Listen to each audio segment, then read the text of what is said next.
Olá a todos. Este será o último vídeo relacionado com o módulo na qual trabalhamos o HTML. Como podem ver, eu já tenho aberto o Bluefish, onde eu irei colocar exemplos de programas em HTML, portanto de código, que está já preparado e está disponível na minha página experimental, para que vocês possam ir lá buscá-los. Eu vou-vos explicar onde é que estes ficheiros estão. Portanto, se vocês correrem, passarem o tópico 3 e depois o 4, vão chegar ao espaço em que temos um conjunto de tabelas e o código associado a cada um dos exemplos das tabelas. Estão a ver, eu tenho o primeiro, dois exemplos que eu dou o nome 1, tenho 4 exemplos do nome 2 e um último exemplo que dou o nome 3. O nome 3. Se eu selecionar aqui esta pasta, vou descobrir os códigos do texto 1. O que eu tenho que fazer é selecionar sobre este ficheiro. Este ficheiro vai ser descarregado para o meu computador e, portanto, tenho que ir à pasta onde estão os downloads. No meu caso, como é o Macintosh, eu vou buscar este ficheiro e depois o que eu tenho que fazer é abrir este ficheiro. Selecionar o ficheiro. Reparem, eu abro aqui e imediatamente ele aparece no meu browser, mas o que eu posso fazer é, eu vou fazer isso, eu vou deslocá-lo para o meu desktop. Depois de tê-lo deslocado para o desktop, eu vou poder abrir esse ficheiro. Então faço abrir, open, e vou no desktop à procura dele. E cá está o ficheiro que eu pretendo.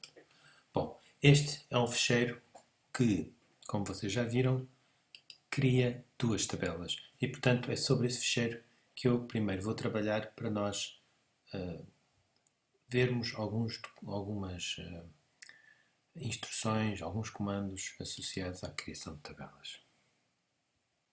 Bom, a primeira coisa que nós podemos constatar neste ficheiro é que ele tem duas tabelas. Portanto, se eu deslocar ligeiramente para aqui o ficheiro, eu vejo que de facto tenho uma primeira tabela e uma segunda tabela. Bom, eu não me interessa agora trabalhar sobre a segunda tabela. Reparem que ela está a partir daqui e o que eu vou fazer é dizer que através deste comando que eu aqui tenho, que eu coloquei, que todo este código que está para baixo é código que eu vou transformá-lo em comentário. Isto é código que não é lido como código, e esta é a instrução que eu dou para que este código deixe de ser lido como código. Eu complemento essa instrução desta maneira e, portanto, entre este espaço, eu acho que pus aqui um traço a mais, portanto, entre este e este, quando eu corro este programa, ou seja, quando executo este ficheiro num documento, numa página HTML, em princípio o que vai acontecer é que só me aparece a primeira tabela. Aqui não apareceu, porquê? Porque antes de fazer esta alteração eu tenho que guardar o ficheiro e agora sim, já veem, só tenho uma tabela. Bom, isto é importante para mim, porque eu assim posso fazer as alterações que quiser na minha primeira tabela e ver o resultado. Então, desculpem lá, neste primeiro ficheiro, vamos lá, então, neste primeiro vídeo, vamos lá tentar perceber o que é que está no código associado a esta primeira tabela. E se vocês olharem com algum cuidado, veem que há aqui um conjunto de instruções que são instruções que fazem parte, portanto, de uma página HTML, em que vocês têm o header, a parte inicial do cabeçalho da página, tem aqui o nome da página, podem colocar aqui alguma coisa, e depois tem aqui o corpo, e finalmente aqui é que começa a tabela, que é a parte que me interessa. esta instrução que aqui está é uma instrução que me garante, neste caso, para o browser que estamos a utilizar, garante que tudo o que eu escrever em português com acentos e cedilhas vai aparecer com acentos e cedilhas. Portanto, é uma forma de garantir que o código que eu escrevo de caracteres é lido como deve ser. Não nos vamos preocupar muito com isso, é apenas uma informação. Então vamos olhar então para a tabela. Então, o que é que nós temos no código da tabela? A tabela começa aqui e termina aqui. Eu tenho associado um style. Ora, um style vai caracterizar, vai definir aspectos da tabela.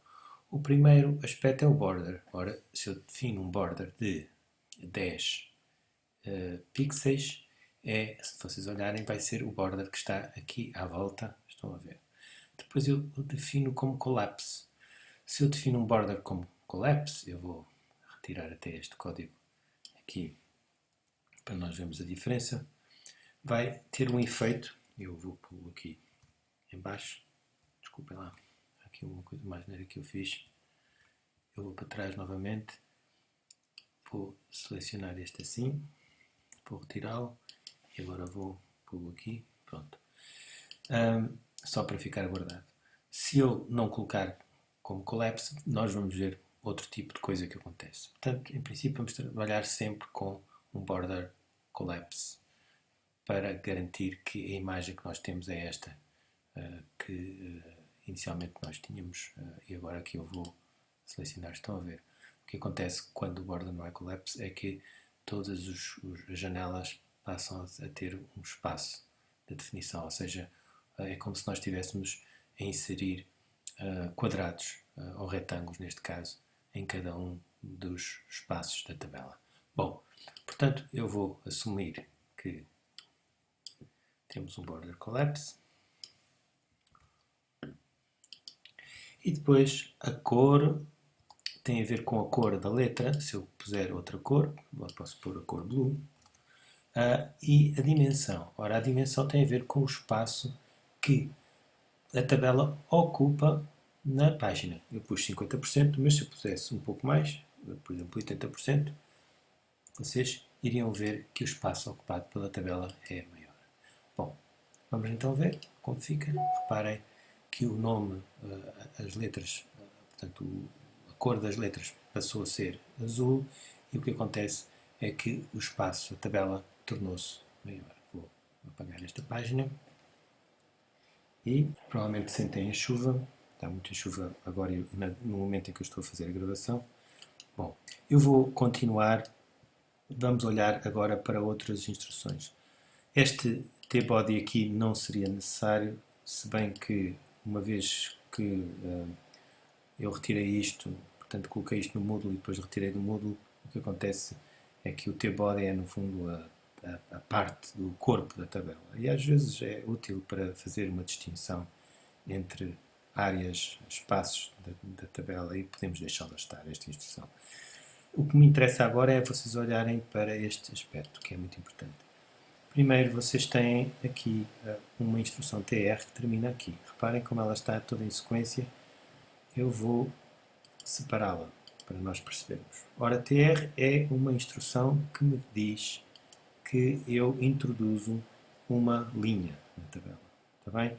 E, portanto, o que significa é que com esta instrução eu introduzi a primeira linha. Depois, vocês têm TH. Ora, TH e TD, que vocês veem aqui mais abaixo, estão a ver? Tem aqui outro TR, não é? Então vamos falar primeiro do TR. TR é a primeira linha, termina aqui. E depois reparem que tem uma segunda linha e que termina aqui. Portanto, esta tabela apenas tem duas linhas. Vamos confirmar? Tem de facto. Tem uma primeira linha que é a linha da parte do topo da tabela, portanto, da header, portanto, o cabeçalho da tabela, e depois temos a segunda linha que é a linha com informação. Muito bem, até aqui tudo bem. Como é que eu preencho então o cabeçalho? O cabeçalho utilizo a instrução TH. Se eu utilizar a instrução TH, por defeito o que acontece é que as letras, as frases, portanto, digamos que que as fontes que eu utilizo já são fontes carregadas e se vocês olharem para a tabela, eu vou puxar aqui para baixo para vocês verem, reparem que aparece no meio já, portanto, já está formatado de forma a corresponder àquilo que se espera de um cabeçalho. Mas eu poderia utilizar aqui um TD. E reparem que é o TD que eu utilizo na segunda linha. Reparem, tenho aqui uma segunda linha em que ponho o José, que é o nome, e depois aqui ponho um parágrafo e posso tirar esse parágrafo, P é um parágrafo, e depois ponho cascalho na segunda coluna, não é? Portanto, vamos lá então rever isto.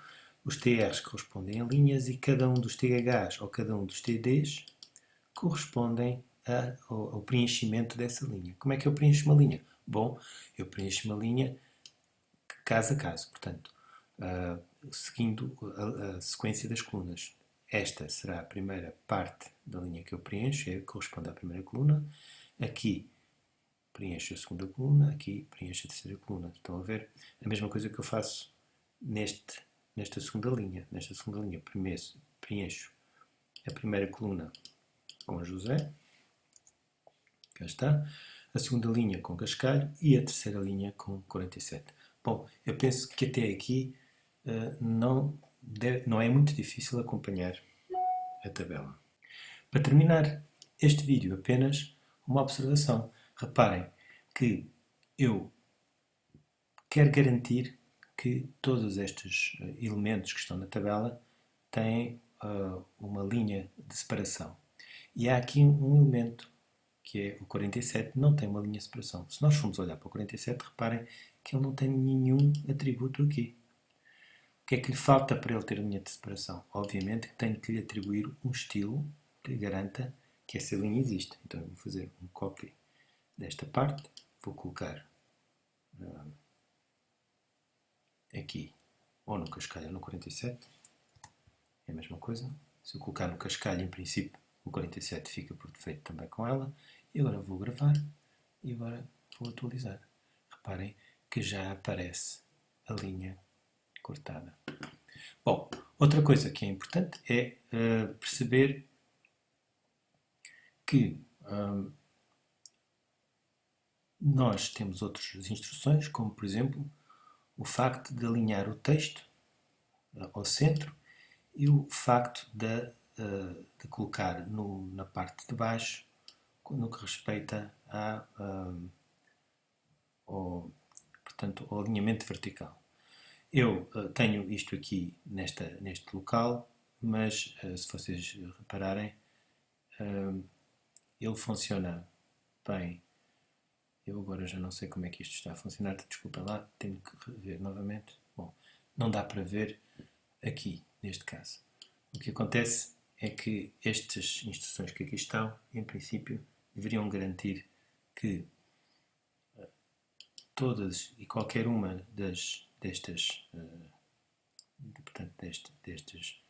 destas colunas tinham um alinhamento no centro e, eventualmente, teriam um alinhamento vertical, digamos assim, iriam se situar na parte de baixo, como nós vemos aqui da coluna. Eu vou só fazer aqui então uma alteração, exigindo que este alinhamento do texto seja do José, seja para a esquerda, e vamos ver qual é o efeito na tabela. Reparem que o José aparece na esquerda. Bom, com isto vocês podem fazer algumas experiências e perceber como é que esta primeira tabela pode ser ligeiramente modificada. Obrigado.